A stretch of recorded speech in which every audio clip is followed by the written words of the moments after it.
What's going on, guys? This is Rob, and if you're enjoying the content here on my channel, then make sure you hit the like button and make sure you hit subscribe so you can help decide what direction the content on my channel goes in the foreseeable future.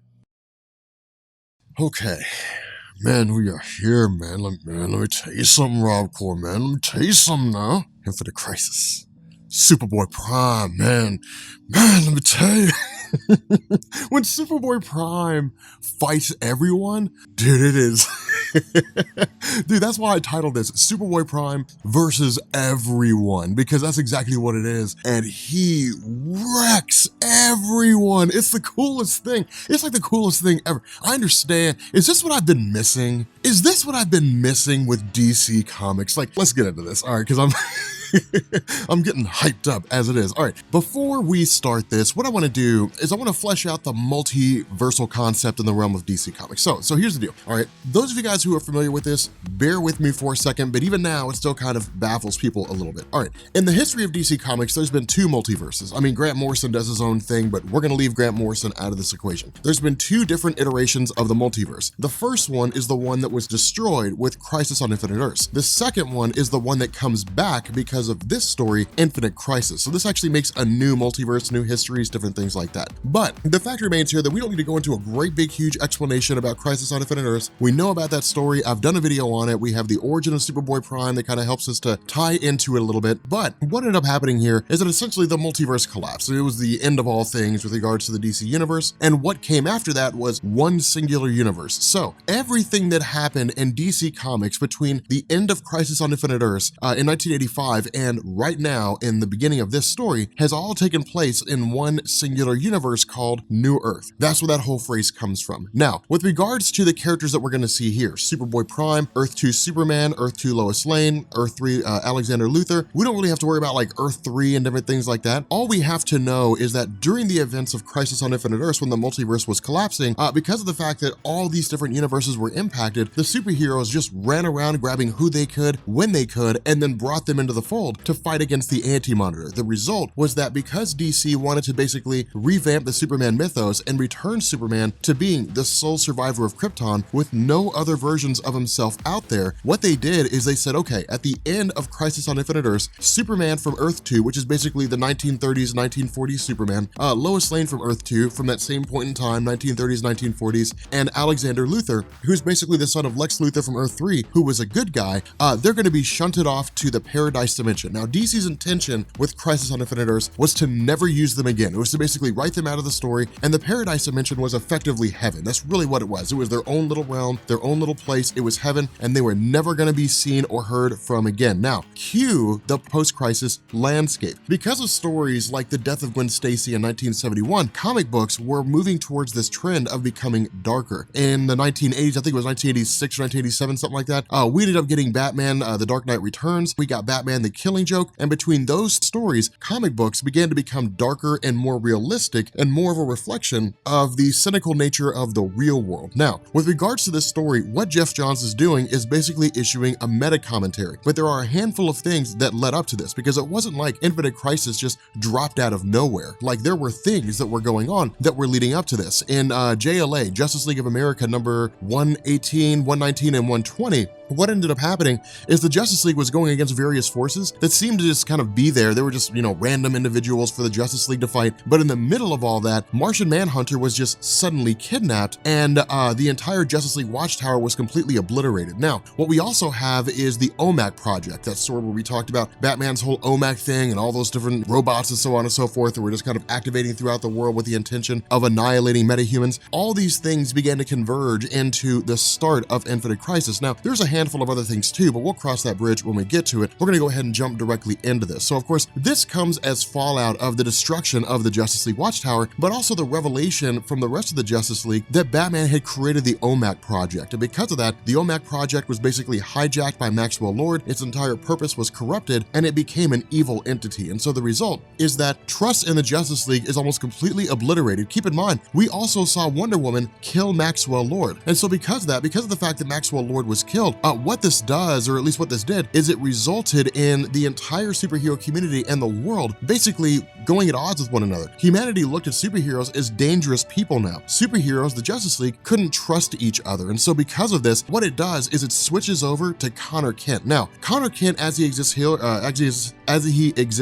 here, there we go. Connell, he's a holdover from the death of Superman. Remember, when Superman died in 1992, 1993, DC released 4 new versions of him. There was the Eradicator, there was Cyborg, there was basically the Metropolis Kid, and then there was John Henry Irons, also known as Steel, who just had a giant steel Superman suit. He didn't actually have any powers or anything. But once Superman came back, DC didn't really know what to do with these different versions of the character, so some went away, some just kind of vanished, never to be seen or heard from again. But Connor Kent was one of the most popular. And so what ended up happening is DC just started shunting him off to like teen books, Young Justice and, Titans, Teen Titans, that kind of thing. And because of that, his character still maintained, face value, still maintained publication in the realm of DC and relevance in the eyes of fans. It was just the idea of him going back to the way he was in the 1990s was effectively gone. Now, the other half of this equation is that Connor Kent has basically walked away from being a superhero. And the reason why is because there came a point when he was essentially taken over by Lex Luthor, and the result was that he was basically forced to fight his teammates. And so once he had regained his mind and he had come back to his normal self, he essentially walked away. Now, the reason why this is significant is because of the fact that Connor Kent is being watched by several individuals that we can't see, who are also watching a multitude of events unfold all across the face of the earth. And because of all these different conflicts, because of all these different skirmishes, because Connor Kent does not want to be Superboy or is not going to act as Superboy, because of the fact that Batman's OMAC project has basically run amok, what this has done is it has led these individuals to believe that these people, these superheroes on Earth, are not superheroes. They're not acting the way superheroes should. And so because of that, in their mind, something needs to be corrected. Something basically needs to happen to fix this problem. Now, at this point, we switch over to the Spectre. Now, this is small, but this is something that I actually wanted to toss in here just for the sake of showing you guys how much lead up, how big the whole Infinite Crisis thing was. If you guys remember our video where we talked about Green Lantern Rebirth and the idea that Hal Jordan had basically left his role as the Spectre, or was really freed from his role as the Spectre, and went back to being Hal Jordan as we knew him, an Air Force pilot, or really a test pilot, eventually going back into the Green Lantern Corps again. What this did is it left the Spectre without a host. Now, with the Spectre not having a host, it was already on the verge of insanity and began to sort of dip over. And so because of this, the Spectre was manipulated by a being called Eclipso, which is basically like the representation of God's wrath in the DC universe. But what it did is it sent the Spectre on this absolute rampage. The reason being because the Spectre operates as the extension of God's judgment. It operates as God's judgment in the realm of DC Comics. And so because of this, Eclipso would basically approach the Spectre and said, hey, look, everything exists according to like the rules, according to like the law of God. Magic violates that law because it allows people to operate outside of God's control. And because of that, these individuals are basically breaking God's law. The Spectre responded by killing the wizard Shazam, the being that basically gives Billy Batson his powers. And because of this, Billy Batson more or less crash lands on Earth, stating to everybody, Shazam's been completely obliterated. Shazam is now dead. Now again, the reason why a lot of this stuff is done is because of the fact that this serves the purpose of allowing DC to go forward after Infinite Crisis, treating it as a soft reboot in the sense that not everybody gets rebooted, their histories aren't completely rewritten, but it basically kind of allows DC to halfway hit the reset switch and kind of,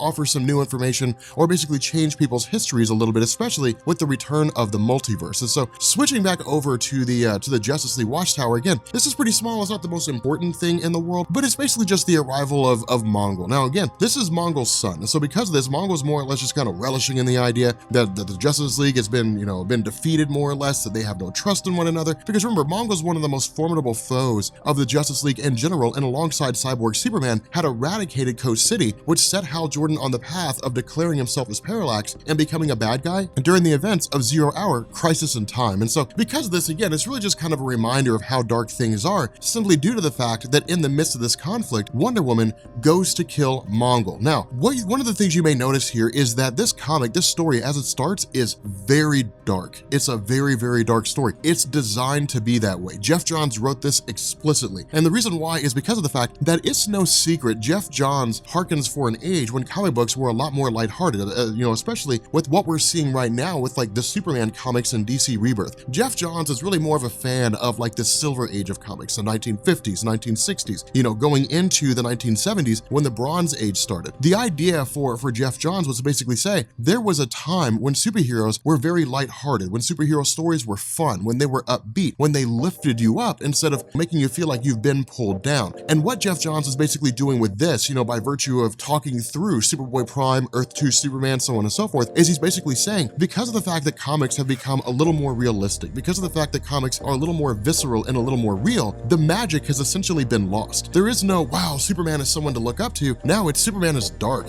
Wonder Woman's dark, Batman's dark. What we need is a return to greatness. And so it's almost like you can really go back and look at the history of Geoff Johns' various works in DC Comics. And I'm not going to run them all off because there's so many of them. But you can look at the Flash, you can look at, Green Lantern, you can look at the New 52 Justice League. You can trace all these things that Geoff Johns has done all the way up to the start of DC Rebirth and basically see the point he's making and see his efforts to return DC Comics to more of a uplifting place as opposed to one that's a little too real and a little too visceral. And so in response to everything that's gone on, what we basically have are these hidden individuals saying, enough is enough. This is it. This is done. We need to do something. We have to step in. And this is when we learn that this is Earth 2 Superman, Superboy Prime, Alexander Luthor, and Lois Lane. So this is actually a really, really cool development because when this first happened, it was like, what? It was like, oh my God, it was one of the coolest things ever to take place in this particular story. And so because of this, what this does is this allows us to segue for a second to a story called Villains United. Now again, Villains United was a 6-issue miniseries that was a lead up, or at least part of the lead up to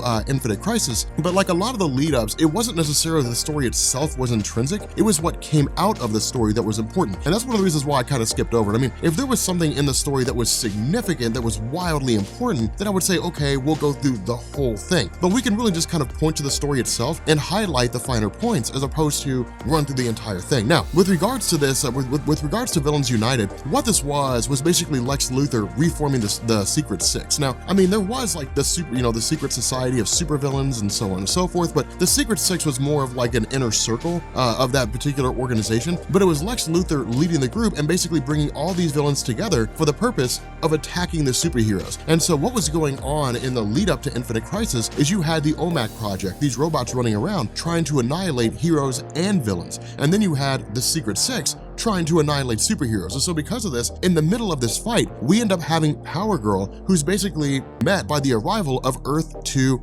Superman. Now, harkening back to the beginning of this video, when we talked about like Earth 2 and we talked about the multiverse and so on and so forth, Power Girl was a character who was introduced before Crisis on Infinite Earths. Her character is a direct reflection of the various struggles DC's faced with regards to continuity issues following Crisis on Infinite Earths. Because of the fact that she was the cousin of Superman from Earth 2, when Crisis on Infinite Earths happened, what DC did is they went forward and treated things like the multiverse never existed. Well, if the multiverse never existed according to DC, but Power Girl was still present after Crisis on Infinite Earths, then where did she come from? Because Superman is supposed to be the only survivor of Krypton. There is no Supergirl, none of that stuff. And so the question is, who is she? Where does she come from? DC tried to go back and re-explain her origins, but it was an absolute mess. It was an absolute nightmare. And so what Geoff Johns is doing here is he's basically saying all the nonsense with origin stories and all that jargon and all that garbage that came after Crisis on Infinite Earths is being removed in its entirety. What he does by having Earth 2 Superman meet Power Girl is basically take her over to, this base of operations where Superboy Prime and Alexander Luthor, where they're all operating out of, and Earth 2 Superman basically recounts the entirety of Crisis on Infinite Earths for Power Girl. Now, because of the fact that this information is given to her in conjunction with physically touching, these individuals, what ends up happening is her entire history is restored to her. And so she basically remembers all of her history, after Crisis on Infinite Earths. And so it's basically Geoff Johns, again, essentially saying the origin of Power Girl before Crisis on Infinite Earths is now her origin story. That's now the basis behind her character. Now, the other half of this is that it's also her basically realizing she's re-encountering a long-lost cousin, the person that she knew, the person that she trusted, the person who effectively adopted her and in a lot of ways treated her like a daughter. And so because of this is a very celebratory moment between the two of them. But in the midst of all this, we actually switch back over to Batman himself. Now again, this deals a lot with regards to all these different the OMAC project and so on and so forth, but it's Batman trying to keep things back under control, Batman trying to basically corral things back unto himself. And the reason why is because of the fact that Batman is nothing if not a man who believes that he can take on the world and keep it under control. That's one of the reasons why we like his character so much, is because he is basically the epitome of a control freak. But the way it works itself out is that in this instance with Brother Eye and the OMAC project, Batman can't stop it. Batman can't do it on his own. Instead, he's going to have to turn to other people. He's going to have to turn to other superheroes, individuals who can help him out. And so what ends up happening here is we transition back over to Earth 2 Superman, and this is when we learn the real motivation for why they're here. With Earth 2 Superman, Superboy Prime, Alexander Luthor, all these guys looking at the superhero landscape, while they were in the Paradise Dimension, what they've done is they've come to the realization that these superheroes are not superheroes. And so the idea is to basically eliminate the entirety of everybody on this Earth, eradicate it completely, bring Earth 2 back, and then resurrect these individuals as their Earth 2 counterparts. So essentially saying, we're going to get rid of you as you exist now, and we're going to bring you back as better and happier people. Now, the crazy thing about this is that Power Girl has loyalty issues at this point, and we'll actually see what those loyalty issues are, but for the moment, we can kind of get away with simply saying that she's basically stuck between the superheroes that she's fought alongside so much, the loyalty she has to them, but in addition to that, the loyalty she has to Earth 2 Superman and her desire to see things go back to being, a better time, to see superheroes becoming better people. And so what ends up happening here is that with Batman basically struggling with the idea that Brother Eye is the most colossal failure that he's had, in the sense of the program that he designed completely ran amok. With Batman, hearkening back to the death of Jason Todd, with Batman looking at the death of his parents, what he sees is failure after failure after failure. And the interesting thing about this, the way Geoff Johns writes this, is that he's actually not wrong. When it comes to the character of Bruce Wayne, when it comes to the character of Batman, he's had a lot of successes. Dick Grayson was a great success. Barbara Gordon being shot, Batman feels like that's a failure on his behalf. The Joker's various schemes, all the people who have died because of the fact that he simply just didn't kill all his villains outright, Batman considers those to be failures. The death of Jason Todd, Batman's failure. Again and again and again, when Batman could have stepped in and done the right thing, he always did the wrong thing in his mind. And so because of this, he's on the verge of basically giving up. And in fact, he goes as far as to say, I wish I could start over. And almost like a genie popping out of a bottle, Earth 2 Superman arrives on the scene and basically says, I can help you with that. Now, the funny thing about this is that Batman's like, you're not the Superman that I know. And Superman's like, I know, I'm Superman essentially from Earth 2. And so again, these two basically end up having a conversation with one another. And the conversation goes as far as Earth 2 Superman basically saying, here's what we're gonna do. I mean, I come from a totally different place. I come from a universe called Earth 2. The universe has long since been gone, but I want to bring it back. On my universe, on my Earth, in Earth 2, superheroes were something to aspire to. Superheroes were something to celebrate. Superheroes weren't feared by society. Superheroes didn't consider themselves to be failures. They made mistakes, but in the end, they always ended up doing the right thing. There was no moral ambiguity. There was no, well, maybe he's a good guy, maybe he's a bad guy. There were no anti-heroes. There was right, there was wrong, and if you weren't right, you were wrong. And that's the coolest thing about this, is because it's very rigid, it's very structured, but in a lot of ways, it's also Geoff Johns kind of pointing at his own desires and essentially saying that, yes, I love the Silver Age of comics, but it may not necessarily be, exactly as I remember it. So again, there's a lot of nostalgia feel going on in this particular bit, nostalgia feels, going on in this little particular bit of a story. But what ends up happening here is what we do is we basically have, Lex Luthor meeting Lex Luthor. Now, this seems to come out of left field, but the reason why this is the case is because of the fact that during the Villains United story, and that's one of the reasons why I wanted to sort of hold this off, during the Villains United story, Lex Luthor, as he had basically reformed the Secret Six, was not Lex Luthor. This was actually Alexander Luthor. And one of the things that we end up finding out here is that over the course of the time in which they were watching the various superheroes from the Paradise Dimension, Alexander Luthor and Superboy Prime were leaving the Paradise Dimension, and they were showing up inside the superhero landscape in DC Comics, and they were basically setting the stage to give them justification to go to Earth 2 Superman and say, look how bad they are, look how much they're failing, those aren't superheroes, we need to fix this. And so because of that, what ends up happening here is that with, Alexander Luthor confronting Lex Luthor, Alexander Luthor immediately overpowers him and essentially removes him from the equation. Now, what Geoff Johns does is he starts to show us how these guys are not necessarily, Earth 2 Superman and so on and so forth, how they're not necessarily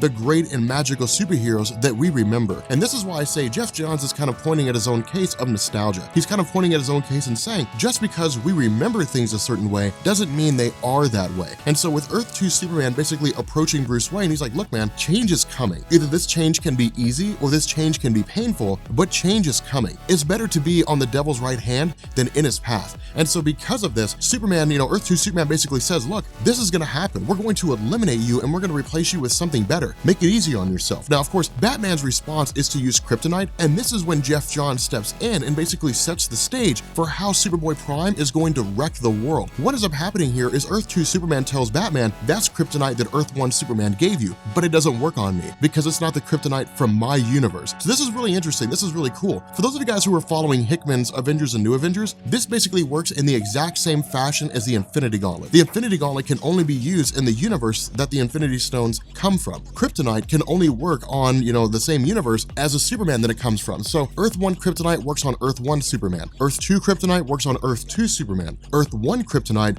will not work on Earth 2 Superman. Now, the reason why this is important is because as we saw in our video on the origin of Superboy Prime, Krypton was obliterated in its entirety. Kryptonite are basically just radioactive shards of Krypton. Because of the fact that Krypton from Earth Prime was totally disintegrated by the sun, there is no green kryptonite from Earth Prime. And so there is no weakness for Superboy Prime. And that's why I say things are kind of crazy when it comes to this, or at least there's no weakness initially. Now, of course, Alexander Luthor making his presence known to Lex Luthor really just serves the purpose of allowing him to topple Lex Luthor. I mean, that's really all there is to it. But at this point, what ends up happening is we basically have Power Girl, after she's going through her own bit of struggle, trying to figure out what direction she was going to go in, whose side she was going to choose. What she did is she came to a middle ground and said, what we can do is we can't just show up on the doorstep of all the superheroes that exist right now and say, we're going to eradicate you and replace you with something better. What she says is we have to work out a compromise. There's no reason why these two universes can't exist at the same time. So again, this is Geoff Johns setting up the return of the multiverse. But what ends up happening here is when she returns back to the headquarters of everyone, she basically ends up discovering that all these different individuals, Martian Manhunter when he was taken, Black Adam when he was kidnapped, all of them have been attached to this massive pillar, this huge obelisk that seems to have been constructed out of the remains of the Anti-Monitor. Now again, what Geoff Johns is doing here is Geoff Johns is basically saying, look, the Anti-Monitor is still a thing that existed. Crisis on Infinite Earths happened. The Anti-Monitor is a concept. It's not something that I'm basically wiping out in its entirety, but this is about the extent that we get with the Anti-Monitor himself. In terms of the Anti-Monitor actually coming back as we know him, that'll be done as part of Geoff Johns' Sinestro Corps War, but it'll actually come out of the reformation of the multiverse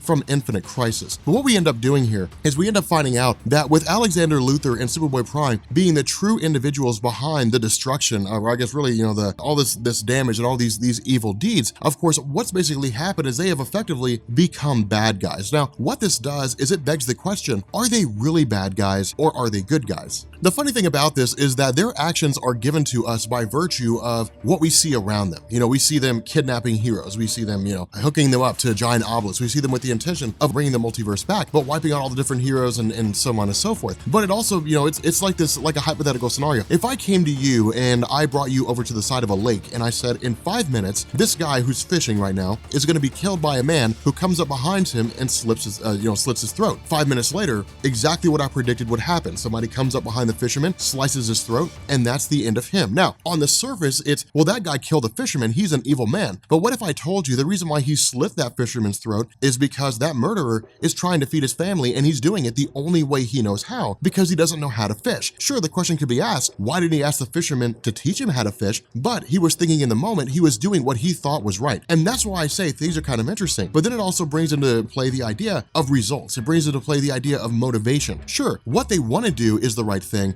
but how they go about it is important too. And if what they do is basically start kidnapping all these different superheroes with the intention of channeling their power into a single pillar, which in turn will restore the multiverse, then are they really good guys? And so again, with Power Girl basically learning about all this, this is when Alexander Luthor essentially says, take her out. If you're not with us, you're against us. And so at this point, Power Girl is basically an enemy. But what we also end up finding here is, again, we basically end up learning that Lois Lane, one of the motivations behind the Earth 2 Superman is that Lois Lane is essentially dying. Earth 2 Lois Lane is basically dying. And so Earth 2 Superman was in a vulnerable state. Alexander Luthor began to prey on that. And what Alexander Luthor said, was basically kind of whispering, evil deeds, on the shoulders of Superman, and essentially saying, hey, look, man, if we can bring back Earth 2, Lois Lane will live. We'll keep her alive. Now, all this did was feed Alexander Luthor's purpose of trying to basically restore the multiverse and create a perfect Earth. The issue with this is that with Superboy Prime standing alongside Alexander Luthor, Superboy Prime's motivation is much, much simpler. Superboy Prime isn't looking for some grandiose thing. He's not looking to take over all things in existence, at least not right now. Superboy Prime's motivation is that he hates Connor Kent. And the reason why is because of the fact that Connor Kent carries the mantle of Superboy, but Connor Kent is not being Superboy. Superboy Prime basically looks at everything that's happened and says, we sacrificed our existence. We sacrificed our lives in order to create a better world for all these superheroes to live in. And all they're doing is squandering it. All they're doing is refusing to be superheroes. All they're doing is fighting among one another. All they're doing is screwing everything up. And so in Superboy's, Superboy Prime's mind, Connor Kent is not Superboy. And if he's not going to act like Superboy, he doesn't deserve to live as Superboy. And so again, Superboy Prime's whole motivation is just personal. I mean, it's basic and it's personal. But the cool thing about it is we get to see him destroy everyone. And so again, what ends up happening here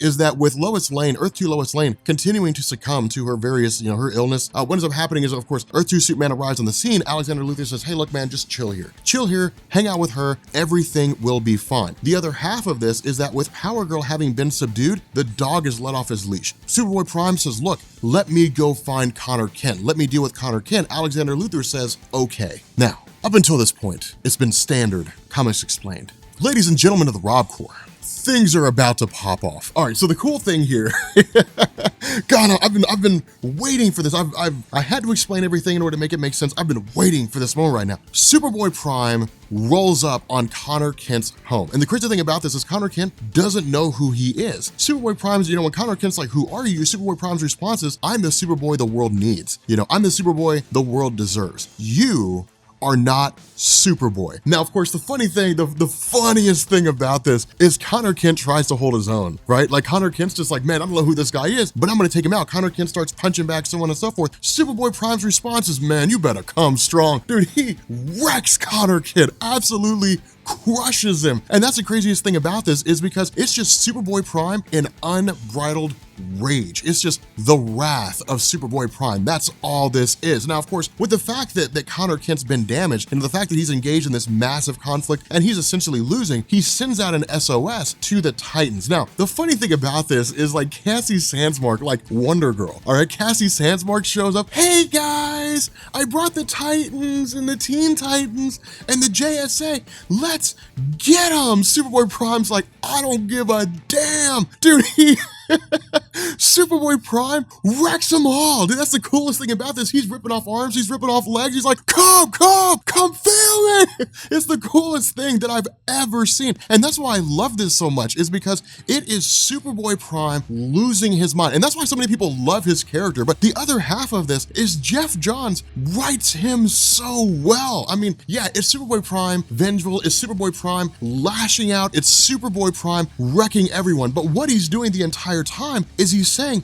you're ruining me. You're making me like you. You're making me evil. You're making me bad. You're making me a corrupted person. And the crazy thing is that all these heroes are just fighting off against him as best they can. And it is absolutely amazing because what it does is it gives Superboy Prime character. It gives him so much development. It's time. It's prime time. It gives Superboy Prime so much development because what he does is he doesn't see himself for what he is. He doesn't see himself for what he's doing. He's a guy that's fighting the entirety of the Teen Titans, fighting the entirety of the Titans, fighting half of the Justice Society of America because in his mind, they don't deserve to be heroes. Well, who's Superboy Prime to make that declaration? Who's Superboy Prime to decide who's a hero and who's not a hero? Superboy Prime is kind of like a reflection of a lot of comic book fans who say things need to go back the way they were because the way they are now is bad. I mean, bad according to you, but not bad according to everyone. And so because of that, Superboy Prime has a lot of build here. And that's what makes it so cool is because this entire fight happens over the span of, 5 or 6 pages. But the way that it's done is so cool. And that's why I think Geoff Johns, he's an amazing writer just because of the fact that he's so good at building characters, even if it's only in a very short amount of time. But because of the fact that Superboy Prime is basically this guy that no one seems to be able to take out, because of the fact that Superboy Prime is just crushing,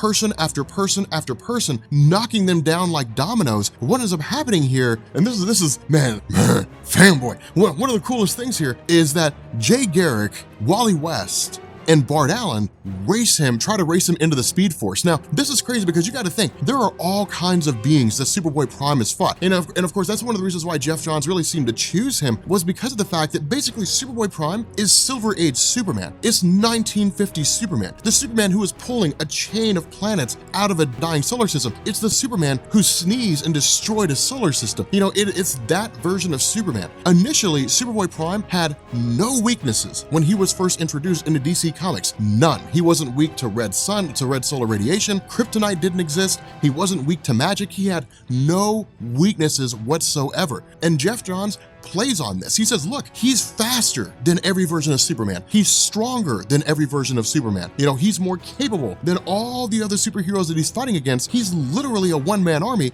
Who's going to be able to stop him? But with Bart Allen, Wally West, and Jay Garrick trying to race him into the Speed Force, by God, it takes everything they have to try to push him in. But this is when Geoff Johns sets the stage for the return of Barry Allen. And the reason why is because try as they might, and as difficult as it may be, they can't do it on their own. So what happens? Barry Allen reaches out from the Speed Force and pulls Superboy Prime in. And that's what's so cool, is because keep in mind, Barry Allen, after the end of Crisis on Infinite Earths, popped up from time to time. I mean, DC basically said he's still around, but we didn't know what they were going to do with him. We didn't know if he was ever going to come back. We didn't know if he was going to be gone forever. We had no idea what was going to happen. The Barry Allen reaching out from the Speed Force and yanking him in is amazing, because basically everybody's able to pull Superboy Prime in there, and that essentially seems to be the end of him. And so what ends up happening here is, with Alexander Luthor having completed this massive pillar, channeling all these energies back into himself and basically using it to reform the multiverse, what he does is he basically restores Earth 2. And so what we get is Earth 1, New Earth, and Earth 2, laying the foundation for the return of the multiverse in DC Comics. But with that being said, guys, we're gonna bring this video to an end. Next week, we will pick up with the second half of Infinite Crisis, because I know some of you guys are just like, wait a minute. There's more to Infinite Crisis than that, man. There's more to Infinite Crisis than that. There is. There's a lot more to Infinite Crisis than that. The problem is, it's like 7 or 8 double-sized issues. I think it's 7 double-sized issues. It's too much to just do in one video. So because of that, we're gonna pick up the second half of this next week. But if you guys are new here to Comics Explained, make sure you guys hit the sub button to become part of the Rob Corps. If you guys enjoy this video, make sure you drop a like. If you guys want to see what happens when Superboy Prime comes out of the Speed Force and then wrecks the Green Lantern Corps, leave a comment down below, because that is in the second half of Infinite Crisis, and it's amazing. And I will catch you guys later.